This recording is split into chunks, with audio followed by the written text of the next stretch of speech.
Hello दोस्तों, कैसे हैं आप सब। उम्मीद करता हूं बहुत अच्छे होंगे। दोस्तों एक बार फिर बिहार की सक्षमता परीक्षा से जुड़ी हुई है, क्योंकि आपको मालूम है कि बिहार के नियोजित शिक्षकों को राज्यकर्मी बनने के लिए सक्षमता की परीक्षा को पास करना होगा।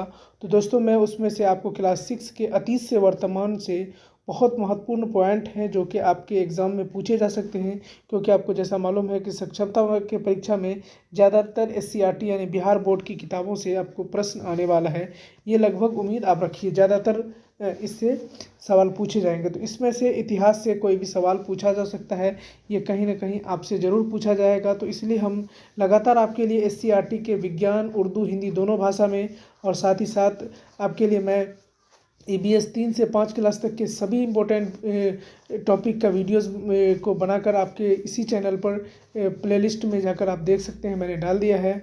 उसके बाद मैं अतीत से वर्तमान का अब लगातार वीडियोस लेकर आप सबके सामने हाजिर होता हूं। तो चलिए दोस्तों शुरू करते हैं। उसी क्रम में एक और वीडियो मैं आप सबके सामने लेकर हाजिर हूं। उसके हड़प्पा के बारे में हम लोग पढ़ रहे थे, हड़प्पा के बारे में आगे और कुछ दिया हुआ है इस किताब में, उसके बारे में हम लोग जानते हैं।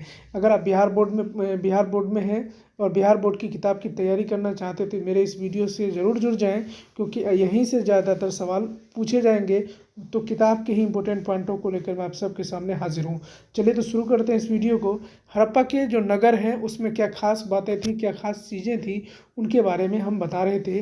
तो वहाँ पर अभी हमने पढ़ा था स्नानागार के चारों उसके ऊपर एक नाव, क्या कहते हैं, कुआं था जो कि स्नानागार था। नीचे पक्के जो फर्श थे वो पक्का बनाया गया था, और उसको पानी निकलने के भी रास्ता बनाया गया था। उस स्नानागार में पानी डालने के लिए कुआं बगल में बना हुआ था। उस कुएं से पानी निकाल कर उस स्नानागार में डाला जाता था, यानी आज के ज़माने का उसको हम स्विमिंग पूल कह सकते हैं।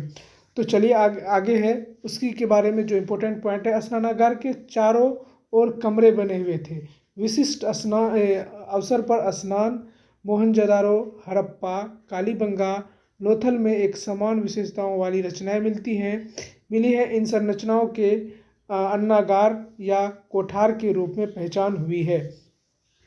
तो यहाँ पर हमसे अगर सवाल पूछा जा सकता है कि मोहनजोदारो, हड़प्पा, कालीबंगा, लोथल में किस तरह की समान विशेषताओं वाली संरचनाएं मिली है, तो यहाँ पर सही जवाब होगा कि सभी में।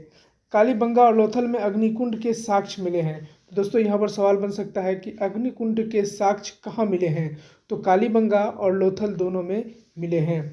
उसमें यज्ञ किया जाता था। क्या अग्निकुंड का जो ये था उसमें क्या किया जाता था, तो यज्ञ किया जाता था। नगरीकरण की शुरुआत हड़प्पा सभ्यता के समय हुई थी। तो यहाँ पर सवाल बन सकता है कि नगरीकरण की शुरुआत कब हुई थी, तो हड़प्पा सभ्यता के समय में हुई थी। चलिए आगे बढ़ते हैं। तो हड़प्पा की सभ्यता का कास्थ युगीन थी। इसको कास्थ युगीन भी थी। हड़प्पा मात्र सत्तात्मक था। स्वास्तिक का चिन्ह हड़प्पा सभ्यता की देन है, तो सभ्यता का देन है। हड़प्पा के निवासी की रुचि शतरंज खेल में था। तो सवाल यहाँ पर बड़ा इंपॉर्टेंट है कि शतरंज खेल जो है वो बहुत मशहूर है भारत में या दुनिया के अलग अलग देशों में। तो इसका शुरुआत कब किया गया और कौन से लोग इस पर बहुत ज़्यादा इसको खेला करते थे, तो हड़प्पा निवासी जो थे वो इसको बहुत ज़्यादा खेला करते थे। हड़प्पा के लोग लोहा से अनभिज्ञ थे, यानी लोहा को नहीं जानते थे। हड़प्पा में मिट्टी के बर्तन प्रयुक्त रंग लाल था, यानी हड़प्पा काल में जो मिट्टी के बर्तन बनाए जाते थे उसका रंग लाल होता था। हड़प्पा सभ्यता का व्यापारिक संबंध मेसोपोटामिया से था। हड़प्पा का व्यापारिक संबंध किससे था, तो मेसोपोटामिया से था। इस तरह के सवाल बनाए जा सकते हैं। हड़प्पावासी वृक्ष और पशु की पूजा करते थे, अर्थात प्राकृतिक पूजक थे। हड़प्पा के वासी जो है वो किस चीज़ की पूजा करते थे, वृक्ष और पशुओं की पूजा करते थे, यानी वो प्रकृति की पूजा करते थे। अगर उसके बाद हड़प्पा के लोग इसलिए ताबीज पहनते थे कि संभवतः भूत प्रेत जादू टोना पर विश्वास करते थे। हड़प्पा के लोग मृतकों को दफनाते एवं जलाते भी थे। हड़प्पा के लोग ताबीज क्यों पहना करते थे, तो उनको डर था कि कहीं भूत प्रेत जादू टोना पर वो लोग बहुत विश्वास करते थे, और उनको मृतकों यानी जो उसके इसमें कोई मर जाता था उसको दफनाते भी थे और जलाते भी थे। उसके बाद आइए जानते हैं कि हड़प्पा की सड़कें और नालियाँ इमारत के बारे में। चलिए इसको देखते हैं। हड़प्पा के नगर प्रायः 1 या 2 मंजिल के कुछ 3 मंजिलें थे। प्रत्येक घर में एक आंगन था। हड़प्पा के ज़माने में कैसे मकान हुआ करते थे, 1 मंजिल, 2 मंजिल और 3 मंजिल के भी, और हर घर में आंगन हुआ करता था। मकानों के दरवाजे और खिड़कियां मुख्यतः सड़कों के बजाय गली में खुलते थे। सड़कों के बजाय कहाँ खुलते थे? गली में खुलते थे। नगरों की व्यवस्था सड़कें और नालियाँ बनी थी। इसके साथ साथ जल की निकासी के लिए नालियाँ भी उचित प्रबंध था। तो ये हड़प्पा के बारे में कहा जाता है। गलियां और उसकी सड़कें एक दूसरे पर समकोण पर काटती थी, यानी बिल्कुल सीधी सीधी गलियां होती थी। एक गली अगर सीधी जा रही तो दूसरी गली भी उसके बिल्कुल सीधी सीधी आती थी, यानी समकोण काटती थी, यानी 90 डिग्री के कोण पर काटती थी। हड़प्पा के समय आवश्यक कच्चे माल निम्न जगह से प्राप्त होते थे। दोस्तों यहाँ पर है कि कच्चे माल हड़प्पा के समय में कहाँ कहाँ मिलते थे। तो तांबा जो है राजस्थान की खेतरी में मिला करता था। सोना जो है कर्नाटक के कोलर में मिला करता था। चांदी जो है अफगानिस्तान तथा ईरान में कच्चा माल लाया करता था। वेद्यूर मणि अफगानिस्तान के बदखसा में, और फिरोजा मध्य एशिया में। समुद्री उत्पादन गुजरात से, लकड़ी जम्मू से और मेसोपोटामिया से अभिलेखों के मेहुला की चर्चा मिलती है। तो ये सभी चीज़ें, अलग अलग चीज़ें आपको अलग अलग जगह पर मिला करती थी।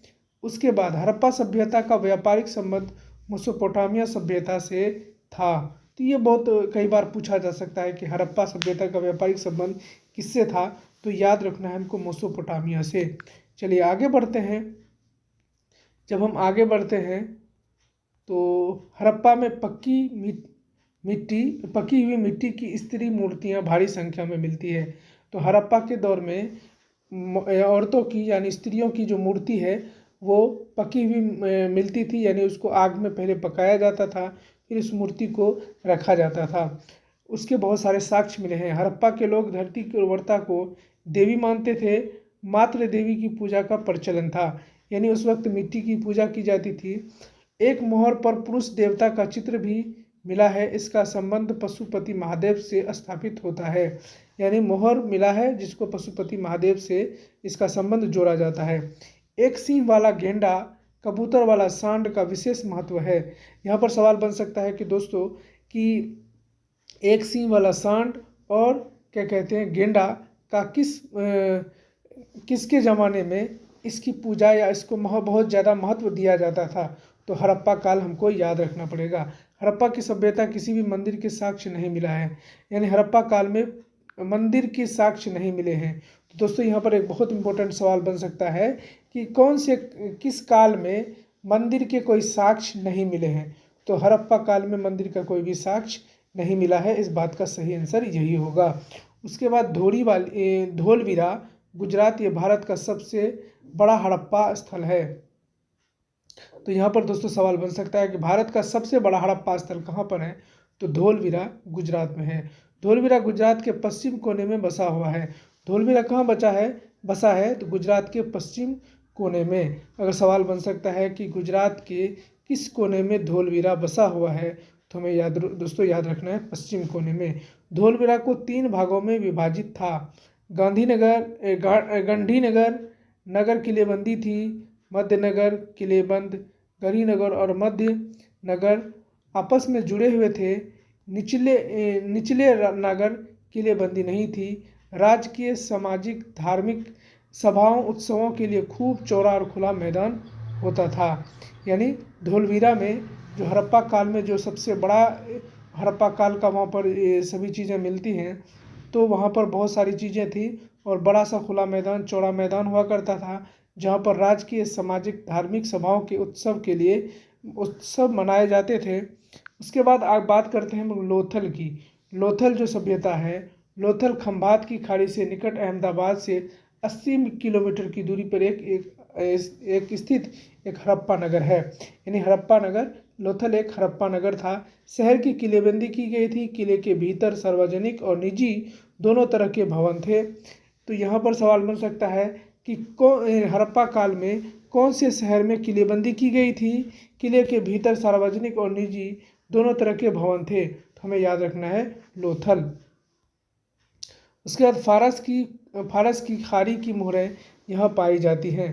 तो दोस्तों यहाँ सवाल बन सकता है, फारस की खाड़ी की मोहरें किस काल में या मतलब हड़प्पा काल में किस शहर में, किस नगरीय क्षेत्र में पाई जाती थी? तो हमें यहाँ लोथल याद रखना है। लोथल के जलीय मार्ग से व्यापार होता था।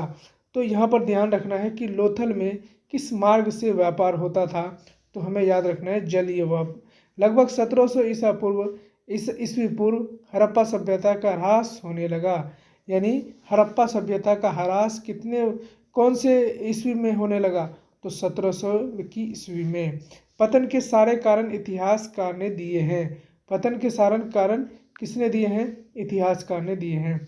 जीवन के विभिन्न आयाम, अध्याय 6, और इसमें है जीवन के बहुत विभिन्न आयामों के बारे में बताया गया। हड़प्पा सभ्यता के पतन के बाद वैदिक युग का प्रारंभ होता है। यहाँ पर सवाल बनता है ये कि कौन से काल के बाद वैदिक युग का प्रारंभ हुआ? तो यहाँ याद रखना है हमको हड़प्पा सभ्यता। सवाल ये भी बन सकता है कि वैदिक युग से प्रारंभ होने से पहले किस युग का कौन सी सभ्यता थी? तो हड़प्पा सभ्यता हमें याद रखना है। 2 भाग। 1 ऋग्वेद भाग, वैदिक भाग 1500 ईस्वी से 1000 ईस्वी पूर्व है। उत्तर वैदिक काल 1000 से 600 ईस्वी पूर्व है। पूर्व वैदिक इतिहास के अंतर्गत ऋग्वेद को रखा जाता है। यहाँ पर सवाल हो सकता है दोस्तों कि पूर्व वैदिक साहित्य के अंतर्गत किस वेद को रखा जाता है? तो हमें याद रखना है ऋग्वेद को। उसके बाद जबकि उत्तर वैदिक इतिहास के अंतर्गत किस शेष 3 वेदों को रखा जाता है? यजुर्वेद, सामवेद, अथर्ववेद। हमको सवाल पूछा जा सकता है कि भारत में यानी कुल कितने वेद हैं? तो हमें याद रखना है 4 वेद। पहला ऋग्वेद, यजुर्वेद, सामवेद और अथर्ववेद। तो ये सभी इम्पोर्टेंट पॉइंट इसमें से थे। आगे बढ़ते हैं तो ब्राह्मण, आरण्यक और उपनिषद भी उत्तर वैदिक काल के से ही संबंध है। तो यहाँ पर सवाल हो सकता है दोस्तों कि उत्तर वैदिक काल से किसका संबंध है? ब्राह्मण का या दूसरे इसी तरह का कोई ऑप्शन हमें दिया रहेगा तो उसका सही जवाब हमें ब्राह्मण आरण्यक का देना है। वैदिक साहित्य, वेद 4 हैं, ब्राह्मण वेद 9 हैं, वेदांग 6 हैं और आरण्यक 6 हैं। तो यहाँ पर सवाल पूछा जा सकता है कि कुल कितने वेद हैं? मैंने अभी जैसे आपको बताया कि ऋग्वेद, यजुर्वेद, सामवेद और अथर्ववेद ये सभी वेद हैं। वेद कितने हैं? 4। ब्राह्मण के 9, देवांग के कितने हैं? 6, आरण्यक के 6। तो दोस्तों मैंने आप सबके सामने अभी क्लास 6 का अतीत से वर्तमान यानी इतिहास की बुक से जो मोस्ट इम्पोर्टेंट हड़प्पा काल से आपसे क्वेश्चन बन सकते थे और आपकी जानकारी के लिए बहुत ही इम्पोर्टेंट है क्योंकि कहीं से भी सवाल बनाया जा सकता है। इसलिए दोस्तों हमको चैप्टर वाइज अभी हमारे पास समय है क्योंकि अभी एग्ज़ाम का सक्षमता परीक्षा का कोई डेट नहीं निकला है। तो हम अगर एक बार अपने इस रिवीजन को जारी रखते हैं तो हमारे लिए बहुत अच्छा होगा। चलिए दोस्तों इस वीडियो में इतना ही। मिलते हैं अगले वीडियो में किसी नए चैप्टर के साथ और आपकी जानकारी इजाफा करने के लिए।